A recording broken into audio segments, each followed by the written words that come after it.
Mambo vipi? Karibu sana kwenye Kenny Francis Tips and Tutorials. Naitwa Kenny Francis. Leo nimekuletea Adobe Photoshop 2021 na matumizi, jinsi gani unaweza kutumia healing brush kuweza kutoa harara, mba na chunusi kwenye picha yako kama hivi picha unavyoiona. Pia je, wewe ni msanii?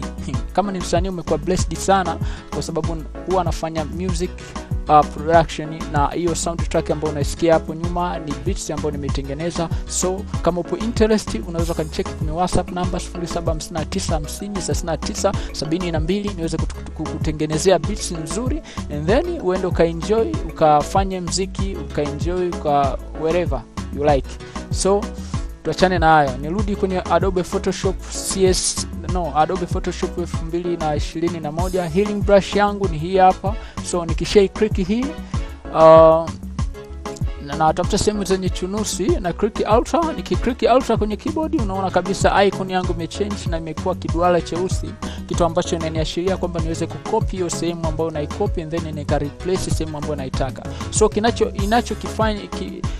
kinachofanyika hapa, nikiclick Alt na kwa nimecopy sehemu yenye smooth ambayo haina harara, haina chochote, and then inakuja na click hapa na paste hiyo sehemu katika sehemu yenye chunusi, kitu ambacho kinakuwa ni kuondoa chunusi au kuondoa vitu ambavyo usivitaki kwenye ngozi ya kwenye picha yangu. So nafanya hivyo, na click Alt na click sehemu ambayo labda ni hapa, and then na click hapa, tayari nakuwa nimeshaondoa hiyo chunusi.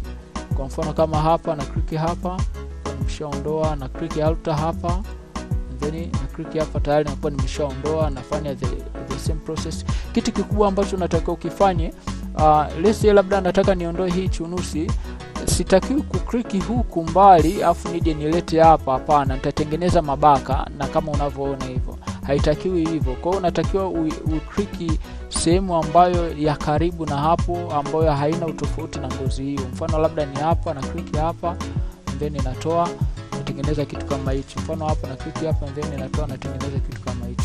Naitwa Kenny Francis. Usisahau kunifollow kwenye Instagram, Facebook na Twitter kwa jina la Kenny Francis. Kenny Francis. Kama wewe ni msanii, ni check WhatsApp number 0759503972, nitumie voice yako nikutengenezee beats kwa bei nafuu, uende ukafanye yako kwenye studio yako na producer wako ili uweze kuenjoy maisha yako. Welcome again.